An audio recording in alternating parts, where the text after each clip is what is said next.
M. Terebesi était un violoniste hongrois qui a fait des études, bien, évidemment en Hongrie, en Russie. Il a fait une carrière, je dirais, très importante, internationale en Europe, avant sa venue au Québec. Donc, lui, il est venu au Québec au début des années 80, en 82, je crois, qu'il est arrivé. Et donc, il a apporté... il était engagé par l'Université Laval, donc l'École de musique de l'Université Laval, qui est devenue la faculté de musique. Et c'était dans l'esprit de la faculté d'inviter des musiciens européens avec une grande tradition musicale et de les amener à Québec pour transmettre leur expérience. Et M. Terebesi est arrivé ici à l'île d'Orléans vers les débuts des années 80, à ce moment-là? Là, on parle de musique de chambre à Sainte-Pétronique, donc sur l'île d'Orléans. Lui n'habitait pas l'île. Je crois qu'il y a eu une petite résidence d'été sur l'île, mais il existait une série de concerts sur l'île d'Orléans avant, et c'est lié d'amitié avec des gens qui habitaient sur l'île. Donc, quand il a entendu parler de cette série de concerts, lui, en arrivant au Québec, évidemment, il cherchait une scène pour qu'il puisse lui-même se produire, et ses étudiants de l'Université Laval, qui est ses étudiants en musique de chambre et en violon. Donc, il y avait l'objectif de créer une scène professionnelle pour lui, ses étudiants et ses amis. Mais quand on parle d'amis, je vous parlais d'une carrière internationale en Europe. Ses amis, surtout dans le réseau des musiciens hongrois, c'était des musiciens très célèbres. János Tarkár au violoncelle, le Quatuor Takács, sont venus visiter Sainte-Pétronille et l'île d'Orléans pour donner des concerts, parce qu'il était très proche de M. Terebesi et qui les invitait. Ils venaient comme ça, en amis, faire de la musique. Il est en 83. Il était un des membres fondateurs de Musique de chambre de Sainte-Pétronille. Oui, donc membre fondateur avec son équipe, des gens qui habitaient sur l'île, mais surtout directeur artistique pendant 34 ans. Donc, c'est lui qui décidait de la programmation. Il était beaucoup aidé par son épouse, je crois qu'elle était une conseillère, c'était son premier répondant, mais donc il était directeur artistique. Donc, ici, il décidait de la programmation dans laquelle lui, comme interprète, jouait beaucoup.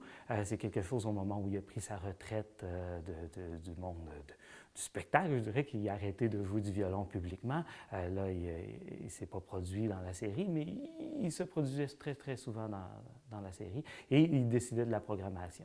Oui.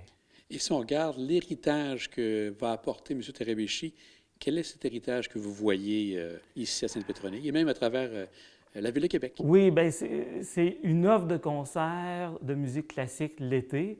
Ce qui est dans la Ville de Québec, ce n'est pas quelque chose qui est très courant. C'est-à-dire, le Festival d'été a présenté des concerts de musique classique, mais ça a été épisodique. C'est-à-dire, ça n'a pas été pendant de très nombreuses années. Et maintenant, il n'y a plus de séries.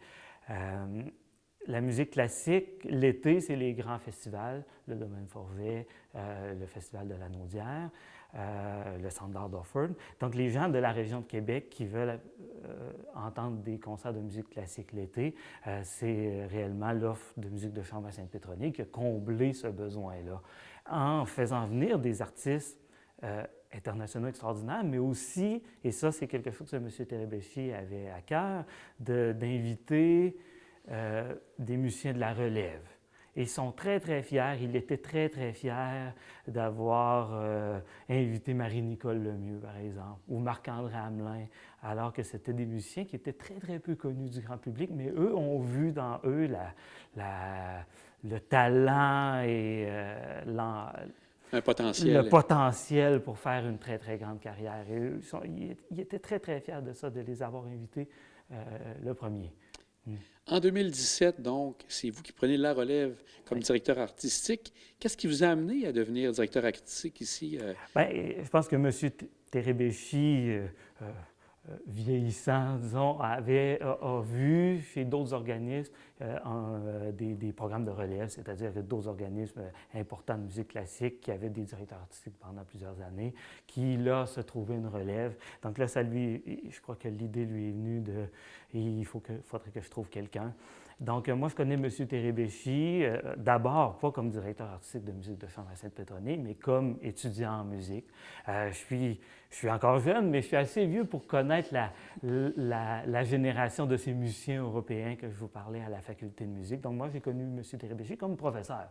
Il était professeur de violon. Moi, je suis pianiste, mais il était tout de même il était professeur de musique de chambre, il était dans les jurys de musique de chambre, donc je l'ai connu comme ça. Donc, il me connaissait bien comme musicien, et aussi parce que j'étais présent au concert.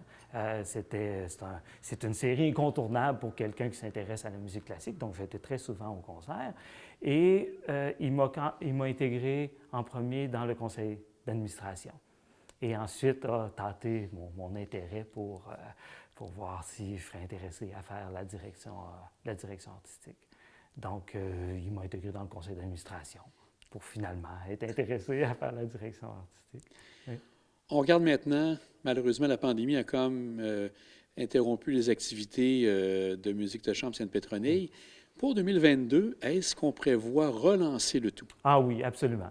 Absolument. Là, 2020, c'était évident qu'il n'y avait pas de saison. 2021 aurait été possible, mais il y avait beaucoup de craintes, d'incertitudes, de défis qui nous semblaient difficiles à surmonter. Mais pour 2022, on a vu de l'expérience des autres organismes, on a cette habitude, et on voit que les gens ont envie de venir au concert, même s'il y a distanciation.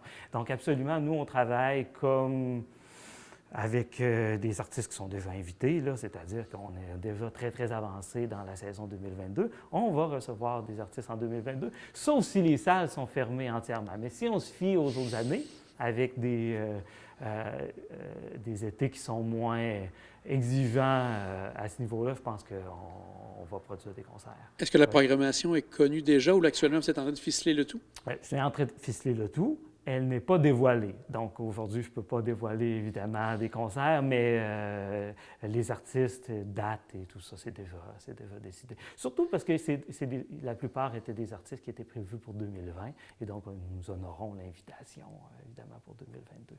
En conclusion, j'aimerais que vous me parliez justement de cette église de Sainte-Pétronille qui est un endroit parfait, en fait, compte pour ce genre de concert que vous avez l'été. Oui. Comment est venu le choix ici? La série de concerts que je parlais à la fin des années 70 produisait des concerts dans les 6 églises de l'île d'Orléans.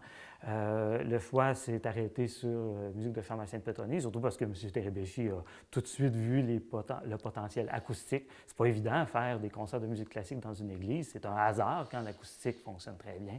Ici, c'est parfait. Grandeur idéale, grandeur de scène idéale. Évidemment, on tasse l'hôtel et tout, mais c'est parfait pour un ensemble de musique de chambre. Donc, les gens ont une expérience de concert de musique classique énormément de proximité. L'acoustique très généreuse, mais qui n'est pas exagéré, hein? On n'a pas un retour de son, ce genre de choses désagréables qu'on peut retrouver dans certaines églises. Et aussi, c'est la seule église qui n'est pas sur le chemin principal, donc il n'y a pas les bruits de voitures qui passent sur la route, ou de camions, encore pire. Donc, les seuls bruits qu'on a, c'est quand on ouvre les portes, les oiseaux dans les arbres. Et quelquefois, les feux d'artifice au mois d'août, au-dessus du pont de l'île d'Orléans, bien là, on entend les feux d'artifice, mais c'est souvent en fin de concert, puis bon, c'est plus rigolo que d'autres choses. Bien, merci beaucoup, M. Roussel. On attend avec impatience la programmation pour cet été. Merci beaucoup.